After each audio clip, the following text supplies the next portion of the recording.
গেল রাতে সংঘর্ষে একজন নিহত হওয়ার ঘটনায় বিক্ষুব্ধ হয়ে ওঠে ব্রাহ্মণবাড়িয়া শহরের বিভিন্ন মাদ্রাসার শিক্ষার্থীরা।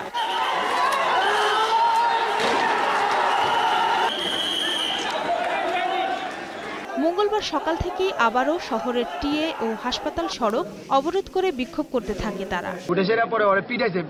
গুলি করে লাঠি দিয়ে নিচে পালাইছে, ছয়তলা থেকে পিস্তল দিয়ে বেরিয়েছে এবং গুলি করছে। গুলি করে আবার বুট দিয়ে পাইরে আবার লাঠি দিয়ে পালাই দিয়েছে। আমাদের এক ভাই হাফেজ মাসুদুর রহমান শাহাদাত বরণ করছেন। আমরা এটার সত্য বিচার চাই এবং তার বিচার না হওয়া পর্যন্ত আমরা এই রাজপথ রঞ্জিত করে রাখবো। কন্ট্রোল বোর্ড সহ রেল স্টেশনে চালানো হয় ভাঙচুর, উপড়ে ফেলা হয়েছে rail line.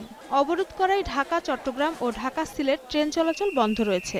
Kalni express Azampur আর সুবর্ণ এক্সপ্রেস বাগাচং স্টেশনে দাঁড়ানো আছে, ওইদিকে কর্ণফুলী এক্সপ্রেস ভৈরব স্টেশনে দাঁড়ানো আছে।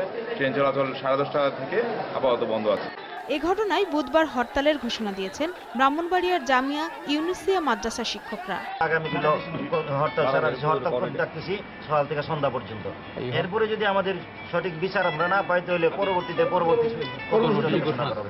পরিস্থিতি নিয়ন্ত্রণে শহরে বিপুল পরিমাণ পুলিশ সহ মোতায়েন করা হয়েছে 4 platoon BGB. Desk report, 21 television.